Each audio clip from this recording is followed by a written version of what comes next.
আজকে অনেক দিন পর তোমাদের সাথে আমি বিফ তেহারি রেসিপিটা নতুন করে শেয়ার করছি। এর আগেও আমার পেজে বিফ তেহারি রেসিপি আছে, তো আজকে নতুনভাবে শেয়ার করছি যেহেতু আমার পেজে কিছু নতুন ফলোয়ার এসেছে আর বাসায় তেহারি রান্না হচ্ছে, তো ভাবলাম যে নতুন করে তেহারি রান্নার রেসিপিটা শেয়ার করা যাক।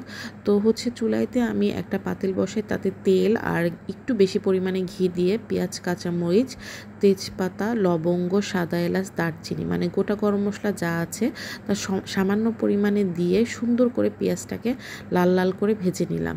এরপর আমি দিয়ে দিব 2 টেবিল চামচ আদা বাটা আর 2 টেবিল চামচ রসুন বাটা। এখানে আমার মাংসের পরিমাণটা ছিল 2 কেজির মতো, তো 2 কেজি মাংসের জন্য আমি 2 টেবিল চামচ আদা বাটা আর 2 টেবিল চামচ রসুন বাটা ইউজ করলাম। সাথে পরিমাণ মতো দিয়ে দিলাম লবণ। মশলাটাকে সুন্দর করে নেড়ে চেড়ে এরপর আমি দিয়ে দিব মাংসগুলো। এর ভিতরে এই মুহূর্তে আমি আর অন্য কোনো মশলা অ্যাড করব না। আমি মাংসটাকে ঘি, আদা বাটা আর রসুন বাটা এই 3টা জিনিসের মধ্যে মাংসটাকে খুব সুন্দর করে কষায় নিব।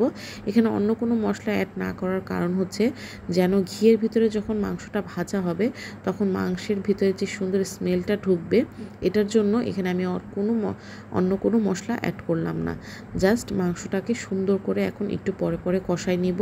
যতক্ষণ না তেলটা উপরে উঠে আসবে ততক্ষণ আমি মাংসটা ঢাকনা খুলে খুলে একটু পরে নেড়ে নেড়ে মাংসটাকে কষায় নিব। এরপরে যখন মাংসটার তেল ছেড়ে দিবে তখন আমি এখানে আগের থেকে ফ্যাটায় রাখা যে টক দইটা ছিল, এখানে আমি 1.5 কাপের মতো টক দই ইউজ করেছি 2 কেজি মাংসের জন্য। তো টক দইটা দিয়ে মাংসটাকে সুন্দর করে নেড়ে চেড়ে আমি এখন একে একে ধনিয়ার গুঁড়া, জিরার গুঁড়া আর মরিচের গুঁড়া অ্যাড করতেছি।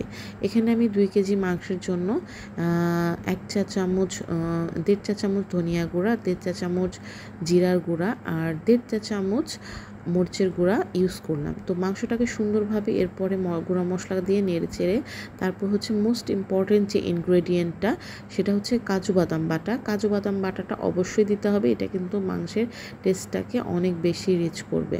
তো কাজু বাদাম বাটাটা দেওয়ার পরে কিন্তু খুবই কনসিয়াস থাকতে হবে, কারণ বাদাম বাটা দেওয়ার পরে কিন্তু পট করেই কিন্তু মাংস লেগে যেতে পারে।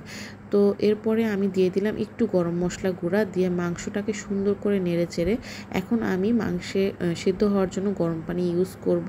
তো মাংস যতক্ষণ না সিদ্ধ হয় আমি মাংসটাকে সুন্দর করে সিদ্ধ করে নিব গরম পানি দিয়ে। এরপরে যখন আমার মাংসটা সিদ্ধ হয়ে গেল তখন আমি চাল দিয়ে এটাতে একটু কেওড়া জল, গুঁড়া দুধ আর চিনি দিয়ে আমি দমে সুন্দর করে রান্না করব এবং শেষে কাঁচামরিচ আর ঘি দিয়ে দম দিয়ে নামাই নিব।